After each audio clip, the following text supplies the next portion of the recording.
Hello hi. കുറേ ദിവസത്തെ work പ്രഷറിൽ ഇങ്ങനെ ഇരുന്നപ്പോഴത്തേക്കും എനിക്കൊരു റിലാക്സേഷൻ വേണമെന്ന് തോന്നി. പിന്നെ ഒന്നും നോക്കിയില്ല, അങ്ങോട്ട് ലീവ് എടുത്തു. വൺ ഡേ ട്രിപ്പ് അങ്ങോട്ട് പ്ലാൻ ചെയ്തു.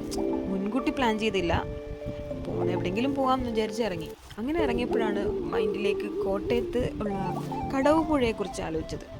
പിന്നെ ഞാനും എൻ്റെ ഒരു ഫ്രണ്ടും കൂടി, ഞങ്ങൾ രണ്ടും കൂടി, റൂട്ടൊന്നും അത്ര ക്ലിയർ അല്ല, അങ്ങനെ ഞങ്ങൾ റൂട്ട് മാപ്പ് നോക്കി കടവ് പുഴയിലെത്തി. പക്ഷെ അത് നമ്മുടെ ഇല്ലിക്കൽ കല്ലിനോട് നിയർ ബൈ ആണ്. ഇല്ലിക്കൽ കല്ലിൽ പോകുന്നവർ മസ്റ്റ് വിസിറ്റ് ചെയ്യേണ്ട ഒരു പ്ലേസ് തന്നെയാണിത്.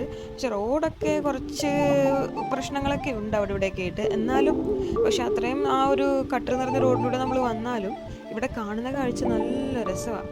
അപ്പോൾ നമ്മൾ അത്രയും ഒരു സ്ട്രെസ്സിൽ നിന്ന് വരുന്നവർക്കൊക്കെ നല്ലൊരു ഐസ്തെറ്റിക് ആംബിയൻസ് തന്നെയുണ്ട് ഇവിടെ. അത്ര വലിയ ഡേഞ്ചറസ് ആയിട്ട് ഉള്ള ഒഴുക്കല്ല, എന്നാലും ഉണ്ട്, നമ്മൾ സൂക്ഷിക്കണം, വെള്ളമല്ലേ. നല്ലൊരു എക്സ്പീരിയൻസ് തന്നെയായിരുന്നു. നമുക്ക് കണ്ണിനും മനസ്സിനും എല്ലാം നല്ലൊരു കുളിർമ തന്നെ അവിടെ കിട്ടിയിട്ടോ.